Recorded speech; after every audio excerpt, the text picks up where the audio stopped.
In this video, I'll be taking you through the client view from a translator perspective, preparing a folder as ready for translation, and how these translations enter the server and are then available to the developer. I'd first of all like to explain that this is the process for translating using the LocDirect client. Translations can also be added by export and import, which will be covered in another video. You can see that I'm currently logged in as the administrator, as shown at the top here.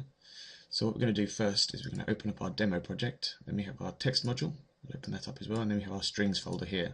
Now you can see there's a little red dot here in the string icon, just to denote the fact that these strings are currently locked and not ready for translation. So what I'm going to do is I'm going to switch over to a translator client so you can see the view that that particular translator can see. So I'm now currently logged in as the Spanish translator, as you can see up here. And then we have our Spanish flag, and then we have client type Spanish translator.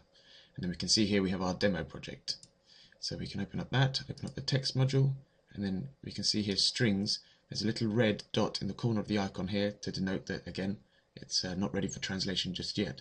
So if I then go into the view itself and I try to enter any text in here, you'll see that it's actually impossible to do so until set as ready for translation. I'm now back in the administrator view, as we see here. We're going to set these strings as ready for translation. So we select the strings folder, and then we can right click here, and then here we have set ready for translation. So once I click on that, you'll see these grey areas here then become clear, which means that these are now all available for translation in those various languages. We're now back in the Spanish translator client, as we can see here, and then we have our strings folder we can see over here. So we've got our translation status, which is currently set as red because it requires translation. Once complete, they will turn green. So I can now see the Spanish translation fields here are available, so I can now start entering some text. So I can enter up here, and then I can enter that, then I can add again. I believe that's right. Okay, and then we can continue to add. We can actually add down here as well if we want.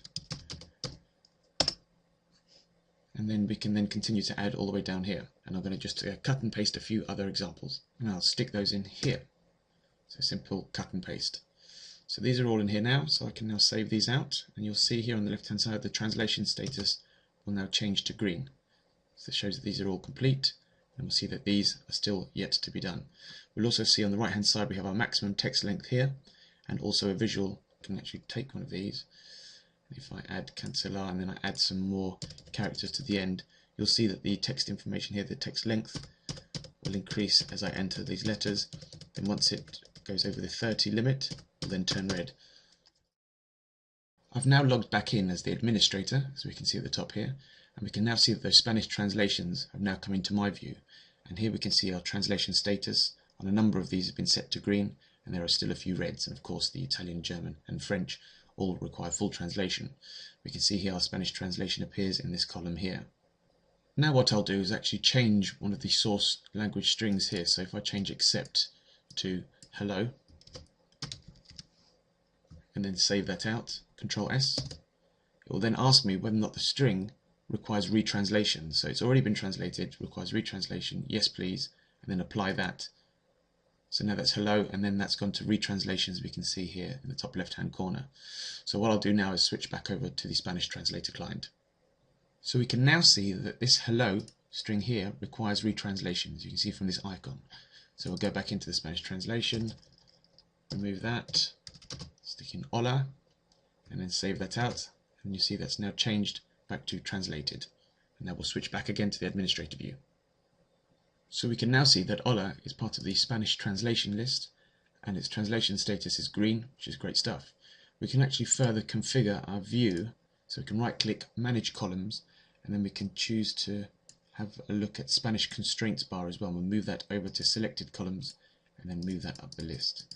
So we can have a look at the Spanish translation text and the constraints next to it.